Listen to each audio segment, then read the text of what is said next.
drop literally everything. Like if you're holding stuff, just drop it, unless you're holding a baby.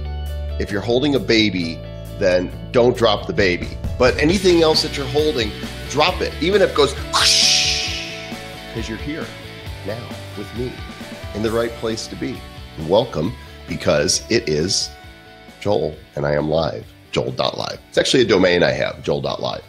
And I'm happy because the guy I'm with might just be the perfect culprit to drop the beat for me.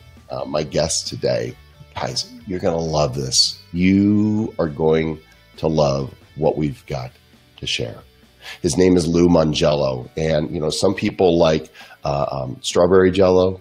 Some people like lemon jello. Some people like lime jello. My favorite kind of jello is the host of WDW Radio podcast. That's Walt Disney World, one of the most popular Disney podcasts in the world, author of the book 102 Things to Do at Walt Disney World, or something like that. He'll correct me if I'm wrong.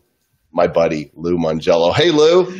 Hey, brother. What's going on? So good to be here. Did I nail the title? Was that right? You know, you sort of combined two different books into one, but that's all right. A zillion and 23 million things to do, eating your way around the Magic Kingdom. That's now you're talking. Now you're speaking my language. You are. When I think of the people in my world, and you're in my world, by the way, I'm not in your world, you're in my world. Lou's like, okay, this is getting weird. In the realm, the sphere of people that I orbit around, they don't orbit around me. I know I kind of wish I was the center of the universe. I am not. But the sphere of people in the Joel.live realm who I just greatly admire because they were working a profession, and in your case, a lawyer. We're not going to hold that against you. Thank you. And you literally dropped everything to say, screw that. I'm done lawyering. I'm moving to Orlando, and I'm going to go to Disney World. Pretty much. Most people drop the mic. I decided to pick it up and then pack up everything into the Honda Odyssey and move to Florida. So, yeah, you're right, man. I was a lawyer in New Jersey. Again, two things not to hold against me. And I took this thing that I've loved since I was a kid, and fortunately, knock on wood, I've been able to turn that thing that I love into the thing that I do. You do. And you've done it very successfully. The WDW Radio podcast has been going for how many years now? So I've been podcasting since 2005. Okay. I'm an old man in this space, yeah. That's math is fun, by the way. He's in his 12th year. Yeah. And yeah, so I had, I remember starting back in 2005, like literally having to ask Jeeves what a podcast was and trying to figure out how to do it, never even thinking like, who's going to find it? Who's going to listen to me talk about Mickey Mouse for an hour a week? Never certainly expecting or anticipating it to become the thing that I get to do every day. What kind of Mickey Mouse operation is this anyway? And now you are in episode number, what, 400 or something? Yeah, I'm close to 500, but that doesn't include like my old show and some of the live shows and all the other stuff. So then, you know, the numbers it's not the number of podcasts that you have that's important. It's what you do with them. So, I was going to ask you how many people listen, but apparently size doesn't matter. That's right. But how many do usually listen to your show? Well, and so you're right, because I was going to give you, you know, this somewhat evasive answer in the quote, you know, the size of your audience doesn't matter. What matters is that the people who are there are actually listening and that they're paying attention. And this is not meant to be evasive. The same show that I do for one person that I would do for 1 million people.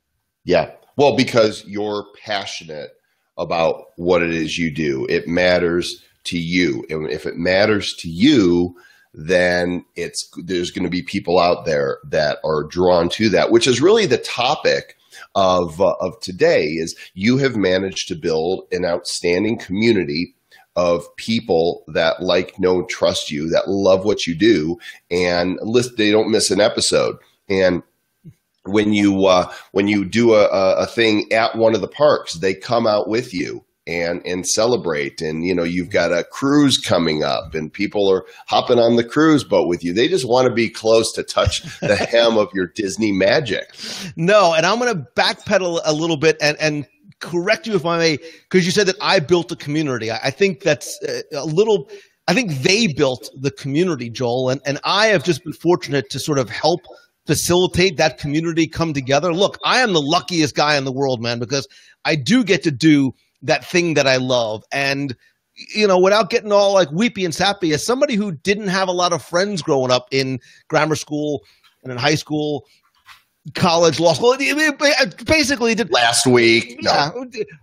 But now I do, because this community that has come together from the four corners of the globe. And you're right. The fact that look, better than anybody, our time and our attention is our most valuable commodity.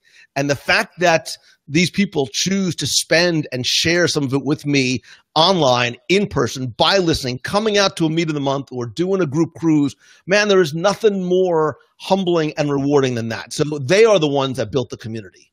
Have you reverse engineered that? Because I want to give people who would like to have a similarly enthusiastic, vibrant community for their particular passion that they are a part of.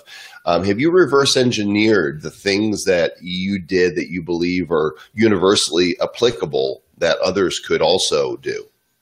So when you say reverse engineering, it's going to make me sound a lot smarter than I really am.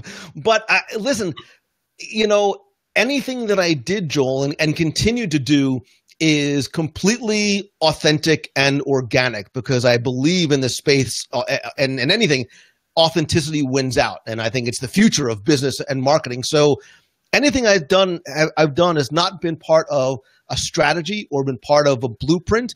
I think that you put out content that is good and is consistent and is something that is based in what you love, and you will become, like you say, a magnet for the people that you want to attract.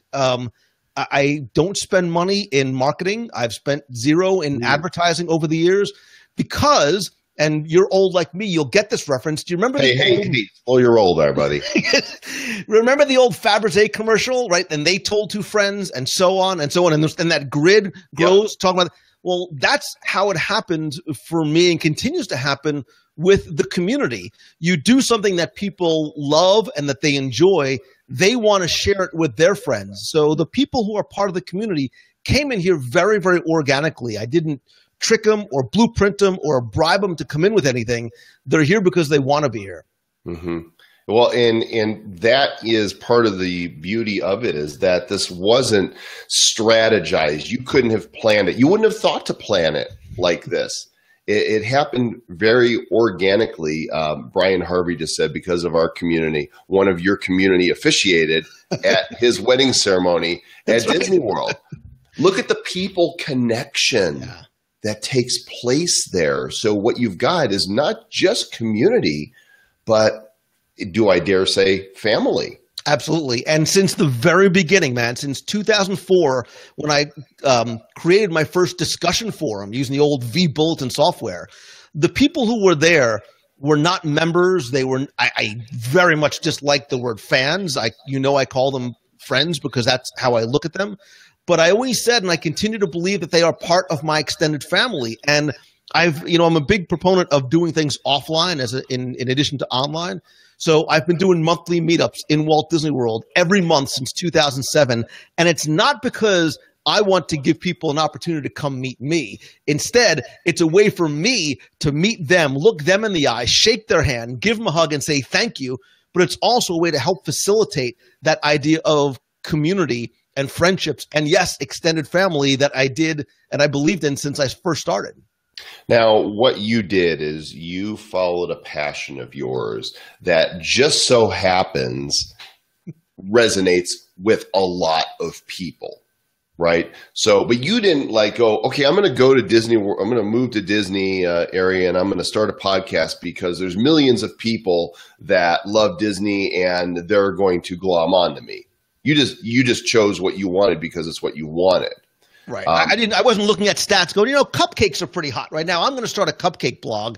It was the thing, there's a nerdy picture of me at 3 years old in November of 71, 3 weeks after Magic Kingdom opened, and this was the place that I went to every year with my family. So there was no strategy other than just it started out with me just setting a personal challenge. Can I write a book and can I get it published? And all I really knew about was Disney World. That leads me to something funny. Just as I showered just before our broadcast here because I wanted to look good for you and all the Be-Livers out there.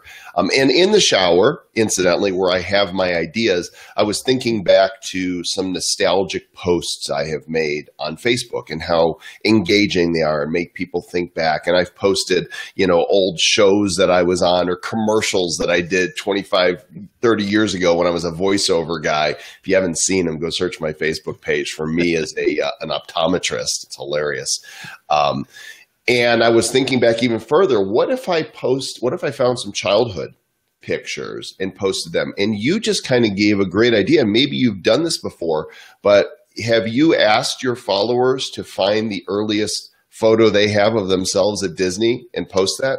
So again, I asked my friends to do that? And it's funny you say that because that picture of me in November of 1971 was taken on Main Street, USA in Walt Disney World. And so I don't even remember how or who did it first, but somebody saw that picture.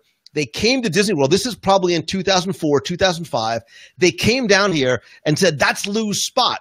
And they recreated that same dopey pose, fortunately not the bad hair and shoes that I had, but they recreated the way I was sitting. And all of a sudden, as other people started to go down to Disney World, they found what they affectionately called the spot and recreated that photo there. And again, that wasn't something that I asked for. It was something that they did on their own. And again, you talk about something that is incredibly humbling and made my mom cry. That's what this community, that's what this family went out and did. I love that. Well, there's something for you. I mean, if you can start a thread on your page and post your earliest Disney picture again and ask your friends to see if they can find theirs, take a picture, and you'll have this whole string of nostalgia. I'm going to go look for mine just because I have to now. I know it's somewhere in the basement. In fact, I encountered video from when I was a kid. My dad had a Super 8 movie camera. Remember those? Right. No sound, 3 minutes of film. And he would record, I guess back then, shoot video of us on vacation. And we took that, and at some point that was transferred to VHS. Well, a number of years ago, I had those VHS transferred to DVD. And I found the DVD a couple weeks ago and I put it in. So now, if I'm going to post old Disney video, or I'll tell you about this in a second, I have to digitize it onto my computer. So I have to rip the DVD. I also located my band. No. Strato Fortress, when I was 18 years old. And I was the lead singer of a horrible garage band. And I'm dabbling with the notion of taking one of the songs and posting it and forever humiliating myself. I think I get the band back together. Next time you go speak somewhere, that's the way you kick off your presentation. The band. Oh my gosh, that would be horrible. I would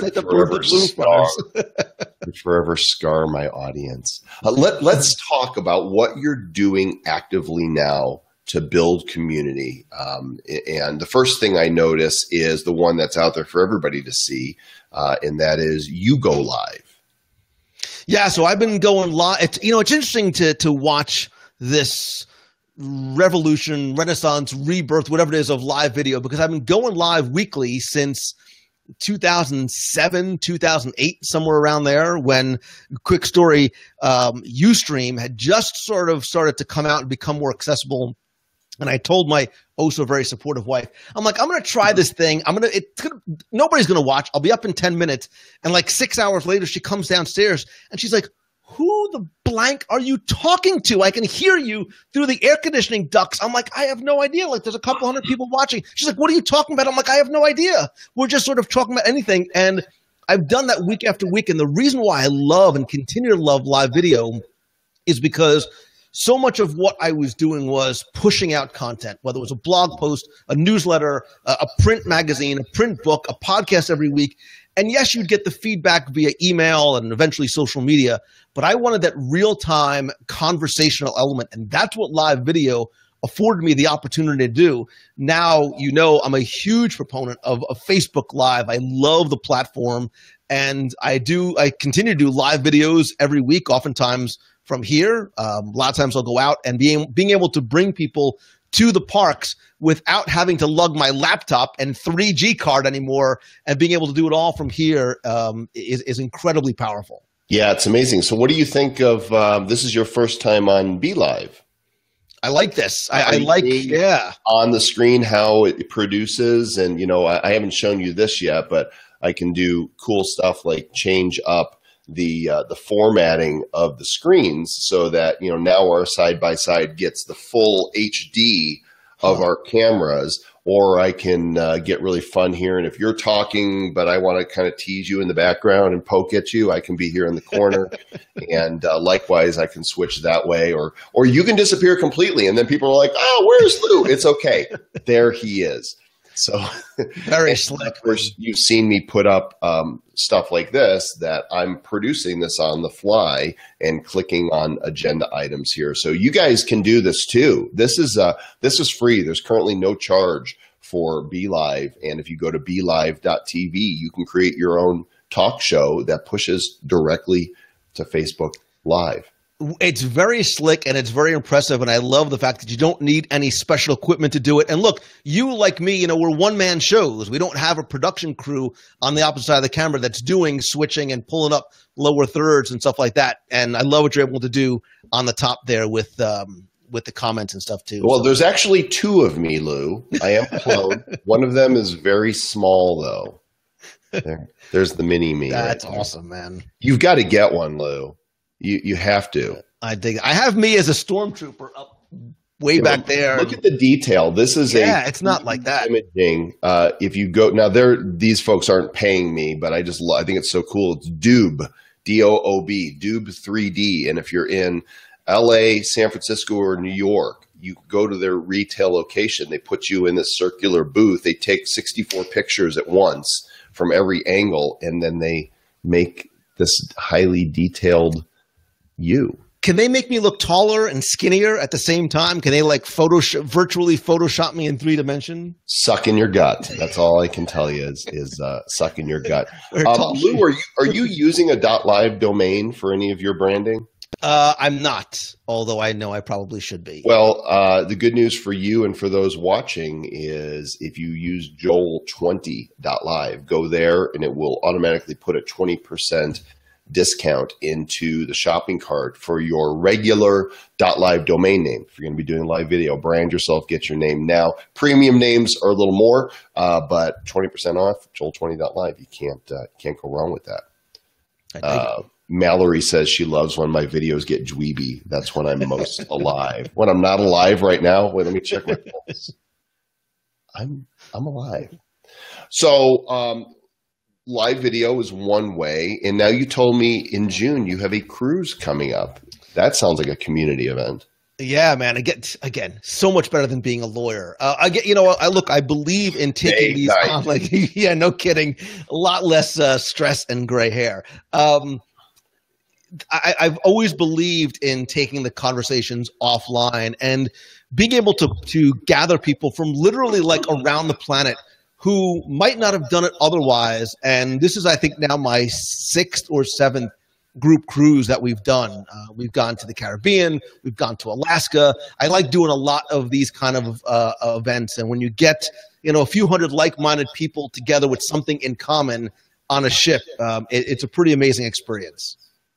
Yeah. So where are you guys going? Who cares?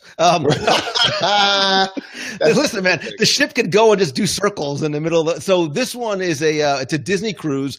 It's called a double dip, which means it makes 2 stops on Disney's private island, which is my favorite of the destinations. You can get off and do as much or as little as you like, and really, really relaxing time. So it also goes to Nassau as well. Sounds fantastic. Can people still get a ticket for it, or is it sold out? Not for this one, but next year we're going to Alaska again, and that is my favorite itinerary anywhere on the planet. Alaska is breathtakingly beautiful.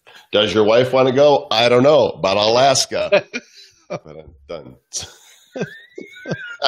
Let me address this question that Daniel wants to know. Why is a .live address beneficial? It used to be that the Googles and the other search engines preferred .com to anything else in terms of SEO. But now that there's so many top-level domains, those who missed the opportunity, I couldn't get Joel.com. Even though I should. If anybody should have Joel.com, it should be me. So I use joelcom.com, which also works. But now that there's so many top-level domains, you have an opportunity to capture your name with a different extension, and Google treats them all the same. They don't care what the extension is. They're all about SEO. So if I want people to search for Joel Live, there's a better chance that Joel.live will come up than Joel.com.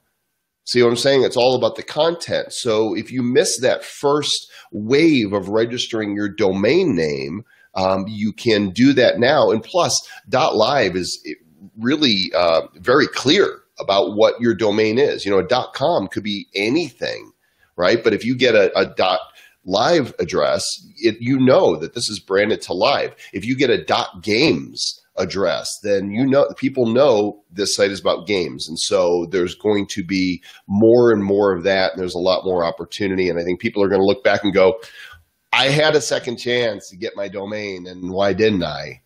Derp. You should have told me this before we got started, because now somebody's going to go grab Lou.live and hold it hostage on me. So you can go register. Go ahead, Lou, while we're typing here. Talk about yourselves. Okay, so we've got the podcast, your live interactives for building community. We've got the cruise, and then you do these meet and greets at the Magic Kingdom or other parks. Yeah, so every month I do one inside the parks, outside the parks. I'm going to Disneyland next month, so we're going to do one out in Disneyland. And like I said, man, it's not a way for people to come and see me. It's really for a way for me to see and meet and thank them, and usually probably grab something to eat while we're there too. Yeah, which you're a fan of food. Listen, who knew? His body doesn't happen naturally. But you should have a fitness program. Body by Walt, right? Because there is nobody that knows more about all the ins and outs of the parks and the whole property in Orlando, but especially when it comes to food, you're always showing off that Disney's actually got some real tasty treats. Yeah, and when you say showing off, what I want to do is it's not like, hey, look at me, look where I am. I want to introduce people to the fact that some of the best meals I've had in the world, and by world, I don't mean just the Disney world, I mean on this planet, I've had on Disney property, because I think a lot of people go to Disney parks and they say, well, it's just going to be theme park food. It's going to be burgers and fries and bad hot dogs and stuff like that. And it's not, man. There are some very, very high-end, exceptional dining experiences here. And yeah, like I said, this is my little food baby is a work in progress. Well, let's toss a couple out. Let's go park by park, and let's just hit up. You have to pick your one favorite treat at each park. But one, it could be a luxurious meal. Another, it could just be a simple dessert or a snack. So why don't we start with Animal Kingdom? If somebody's not been, where do they go? So I think so my answer recently changed because there's a new restaurant in Animal Kingdom called Tiffin's. And and a codicil to that, there's a lounge associated with it called the Nomad Lounge, which overlooks the water, which is but Tiffin's is a high-end, exceptional dining experience. You forget you were in a theme park, and it is worth every cent. It's so good, I ate there 2 nights in a row. That is high praise indeed. Okay, let's jump down the street to Epcot. Man, so many food choices, right? I know. Because the whole back, World Showcase is all the foods of the world, and I'm telling you, pick one. Yeah, and as much as I liked the caramel popcorn that we had together in Germany, Japan, actually the quick service in Japan is my favorite place because the combination of the quality of the food, the amount of food that you get for the money, and then being able to sit outside among the bamboo trees and the waterfall and the koi pond and looking over the promenade. That is my secret sort of hideaway in Walt Disney World. Do you get your food and say, arigato? I do. You do. And then they're like, just sit down, Mongello. Yeah, for those that don't know, Lou and I had our first expedition together at one of the parks in 2014. And we started at one side of Epcot, Mexico, right? Yep. And we went all the way around the world together, and we recorded as we walked, and it became an episode for Lou's podcast. So if you'll search in Walt Disney World Radio for my name, you'll be able to listen, because we had a lot of fun going around the world and eating around the world. And by the time we got to Canada, or is Canada the last one? Yeah. We were like, it's a good thing they don't cook meat. This would go bad. Okay, so right next to that, we've got the Disney Studios. What do you like there? So Disney Studios is in a state of change as they get ready for Star Wars Land and Toy Story Land. But right by the central hub is the Brown Derby restaurant. But I tell you to go outside. There's the Brown Derby Lounge. No reservations required. You sit outside under umbrella. You have access to not only the Brown Derby menu, but its own special menu with like duck confit sliders and Wagyu beef sliders. The food is excellent. Have you ever thought, I mean, there's a great suggestion right there from one of our viewers of having a foodie guide, a book that would take people around the world? I've thought about doing it, but it's such a dynamic place. The food options change so often. So what I normally do is I do a series of videos that is called Disney in a Minute, and I have oftentimes a snack of the week, and I'll highlight a different food item in the parks. Sometimes it could be a grab and go item. Sometimes it could be a sit down item. It's really just an excuse for me to go eat. You know, eating needs no excuse. We're supposed to do it a few times a day. So if you happen to be at Disney while you're doing it. Okay, so then let's hop over to the Mouse House itself, the Magic Kingdom. Where do we go? So you know what, man? Speaking of videos, I recently did a video on one of what I thought was the hidden treasures of all of Walt Disney World. They had a pot roast mac and cheese where it was like a little vat of mac and cheese with this phenomenal pot roast on top. And they recently got rid of it. And the internet collectively cried and wept out loud. So I'm going to go to my lame but honest favorite snack anywhere. And I think there's nothing like grabbing popcorn on Main Street, USA, and just sitting down and watching the people go by. That is a really plain and simple approach, and beautiful at the same time, right? Because people watching at Disney is just remarkable, because you see those who are there for the first time, right? The kids or adults, you know, if you didn't get to go as a kid and you're an adult, all of a sudden you feel, you know, like the kid again, and the wonder of, wow, I'm here. And then you see those like yourself that, I got this, I know this place inside out, and I'm just going to chill and enjoy what I want to enjoy today in this. Yeah, it's really interesting to watch the dynamic. One of the things I used to love to do was get to Magic Kingdom early, and they used to have the welcome show by the train station, and you'd watch these big, muscular, macho guys with tattoos, and they'd be holding their daughter in their hand. And I get choked up when I think about this because my daughter's like too old now. And they'd be holding their daughter who's in the princess dress, just like wide-eyed and agape at the characters, and these guys are bawling. You know, they're bawling because it is such like the idealistic, emotional family experience. And that's one of the things I just love watching. And I also like watching the meltdowns at the end of the day too. Right. Like, this was your idea to bring the kids. I kid you not, I heard one guy that the wife stopped to take a picture, and the poor guy's got the stroller and a kid on his shoulder and a diaper bag. And she's like, oh, take a picture of me. And he throws all his stuff down. And he just freaks out. He's like, can I get one blankety-blank picture today with me in it? You know, but it was August. It was like 118 degrees in the shade, and it was 10 o'clock at night. So I sympathized with him. That's amazing. Hey, you guys are watching Joel.com on Joel.live. On Be Live TV, my guest, Lou Mongello of the Walt Disney World Radio podcast. If you don't subscribe, I'm just going to say hello. Why not go to iTunes or Stitcher or Google Play, find it, put it in your ears and listen. It'll just bring back so much Disney wonder and beauty. Lou knows more about Disney than anybody I know. In fact, I'll bet you if I asked him, put him on the spot right now and said, Lou, tell me a piece of trivia about Space Mountain at the Magic Kingdom that most people don't know.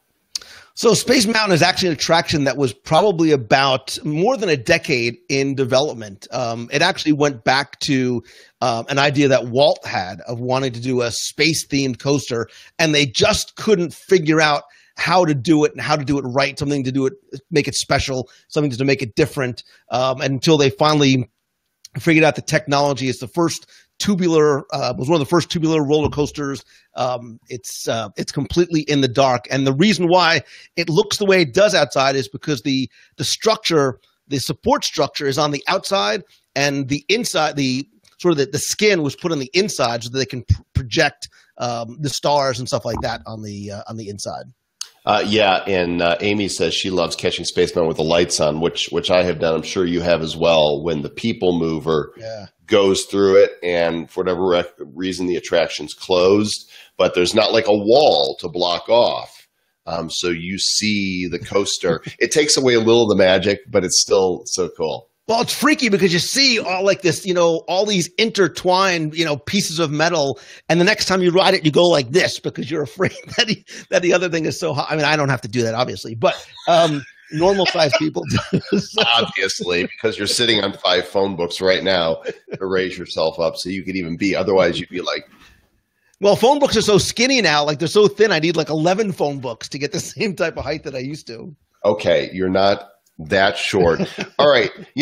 I'm gonna do an aside here because I want to know from you folks if this joke is funny. Okay.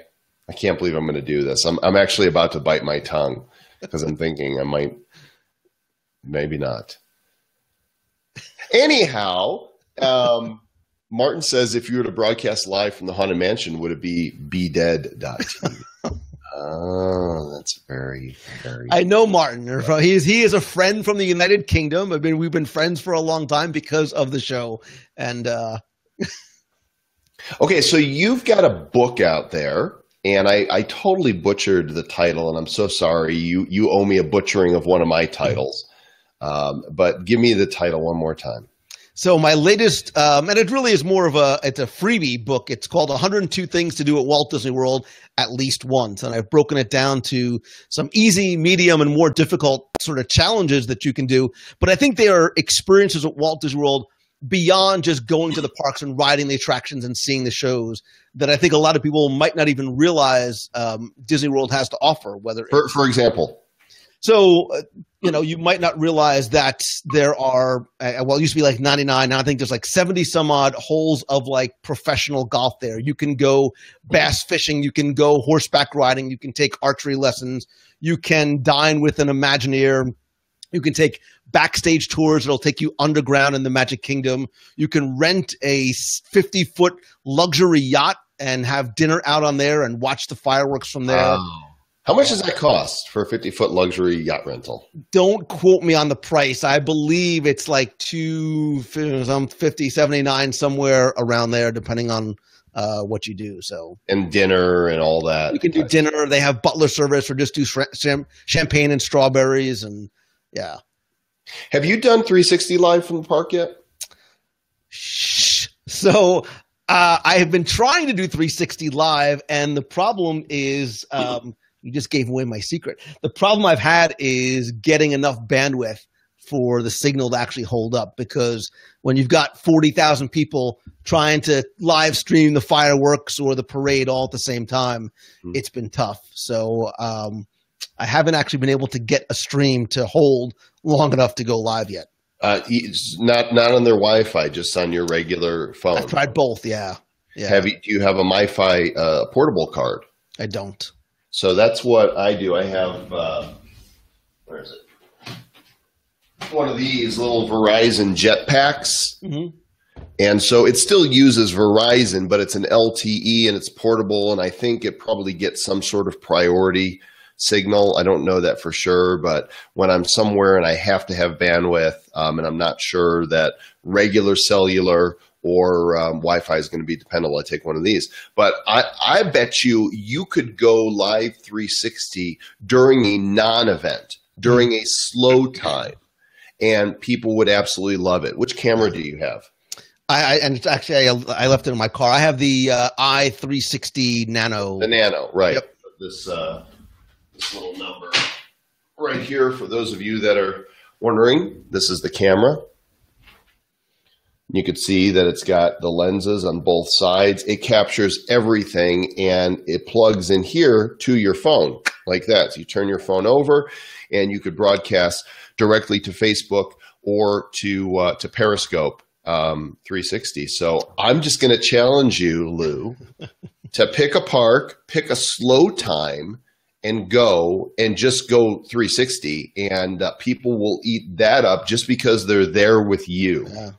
Yeah, and I've been trying to do it, and no such luck, because there really is no slow time anymore at the park. So continuing to try and get it to work and figure out how to overcome the bandwidth issue. But even if you don't, the nice thing about that too, Joel, is that you can do 360 photographs, you can do 360 video that you can post, and obviously Facebook really likes the 360 medium and the platform as well. So we'll keep on trying. We'll make it happen. Maybe I'll have to do it from the cruise. I'll have to do something from the cruise. Well, out on the boat, I don't know what kind of bandwidth you're going to get out there either. But before we went live, I was telling you about my virtual reality experiences in Disney via the Oculus Rift. They just released Google Earth VR. And just about everybody has played with Earth, and I'm sure you've spent time in Disney on your computer on Earth, poking around and seeing all the buildings and attractions. In VR, you are looking around, and there it is. I mean, I remember I typed in Orlando, boop, and you could see all of Lake Buena Vista, and there's all the parks and hotels, and then you just zoom in and go into the mode where you can dive onto the street and look up and go, oh, there's Space Mountain, and then go down this way, there's the Haunted Mansion. And that's incredible. I'll tell you, I want to show my, Fast Pass and jump on the ride, and that's the only thing I can't do. Yeah, and I think, it's funny that you say that, because I think that I think we all know that Disney is doing – look, there's a lot of divisions in Disney that sometimes are not front guest facing, and the research and development and what is going on there at Imagineering and some of the other departments in terms of virtual reality and enhanced experiences for guests who are in the park as well as guests who are not in the park. I think we're going to see some pretty interesting stuff coming from Disney in the next 2 to 3 years.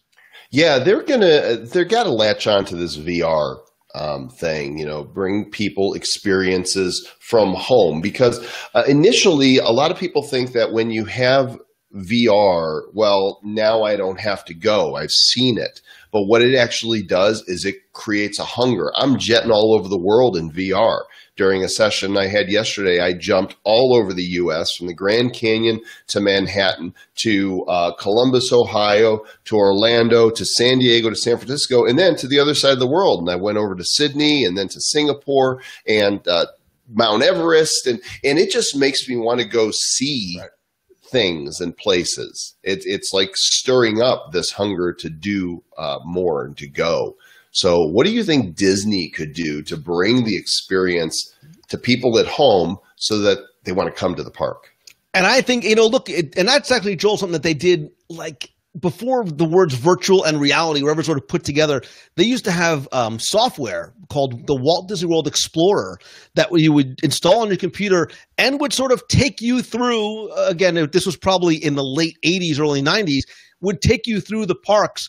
They have a Disneyland app for iOS, which I believe is still updated, which allows you sort of virtually tour sections of the park. And I think that you're right. I think what they're going to do is allow you to have a limited virtual experience, not to replace going to the parks, but entice you to go. Because when you're standing there and you're walking through Pandora and you're like, OMG, we've got to pack the bags and bring the kids. I've got to see it. I've got to touch it. I've got to feel it. I've got to smell it. that is the thing that you can't get through there yet, but I think would be a really attractive way to get people excited about another vacation. You know, it's hard to believe as much community as you've built that has Disney, you don't have to answer this, but has Disney ever approached you to offer you anything? So when you say offer me anything, like in terms of a job? Yeah. So I will tell you this, that, for me to take a job with Disney would mean probably having to give up everything that I've built over the past 2004, it's 13, 14 or so years. And going back to the what this conversation started with is the community. No job I don't think that they could offer me would be able to replace the community that I have. Like that, there are certain things that are worth more than jobs or opportunity and money, and that's what that community does for me. And I can't imagine a job working for somebody else that would allow me the freedom and flexibility to say, hey, I'm going to go live today. I'm going to do 360 today. I'm going to try this today. I love, we sort of both have that entrepreneur. We love being able to steer our own ship and come up and decide what's next and where we're going and what we're going to do. And having that community, not just behind us, but with us, is not something I would ever want to give up.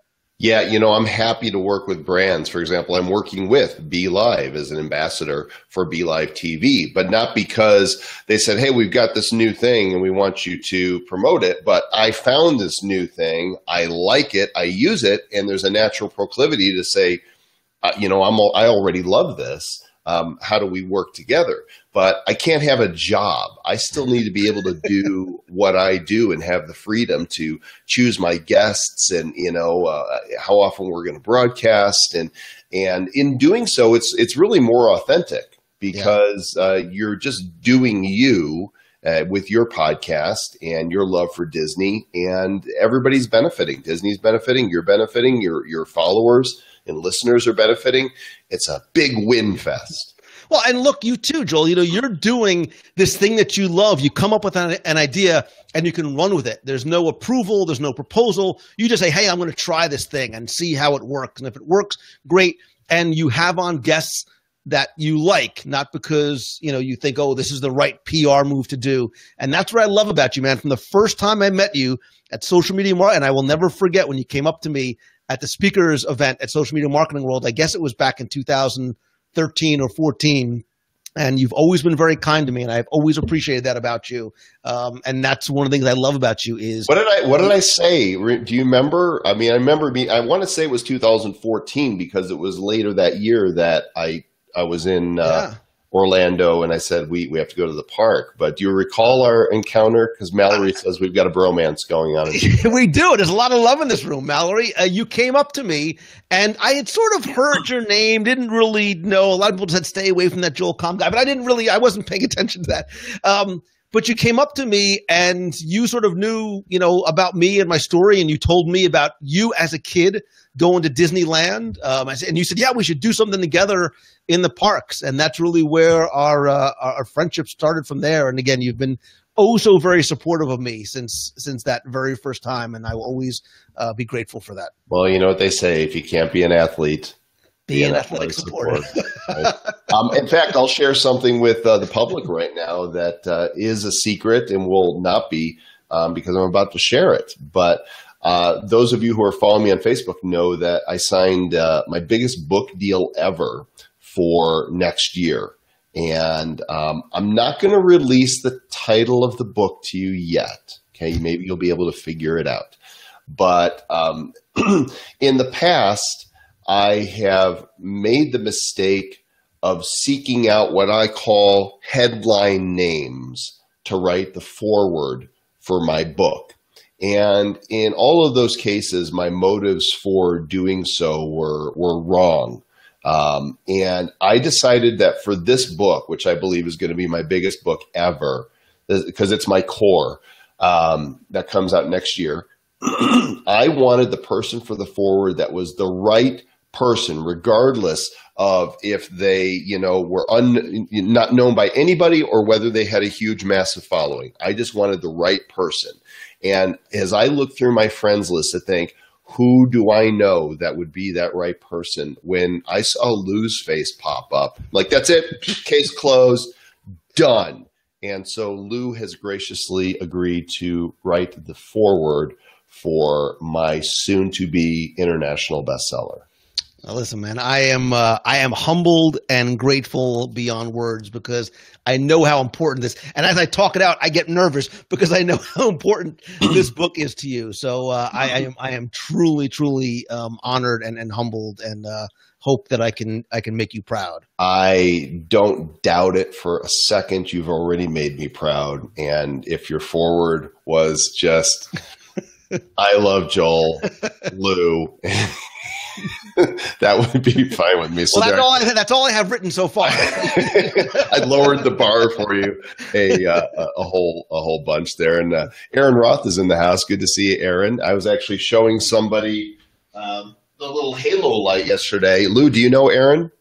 I know the name. I don't know if I've ever Aaron is the VP of Sales and Marketing with Archon. They're the ones that create all the cool mounts that we use that I don't have within reaching distance for our devices. And he recently sent me this cool little, it's a clip-on for your phone or your iPad. It's a halo light. So look, nice. Look how much prettier I am now. And it's got these variable settings on it like that. So I can turn it up, and then it's got like a volume control almost here for dimming your light a little bit. They're pretty cool.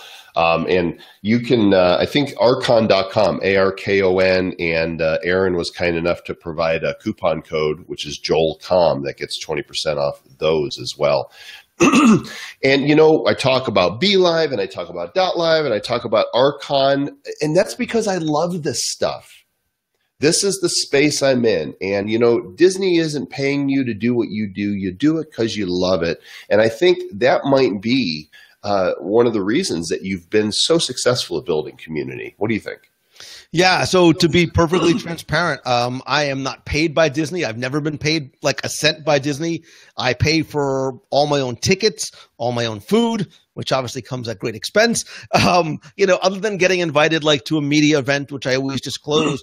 And that's just the way Disney has always done things. And I understand it, and I appreciate it, because they don't ever want that appearance of impropriety, that they're paying for a good review.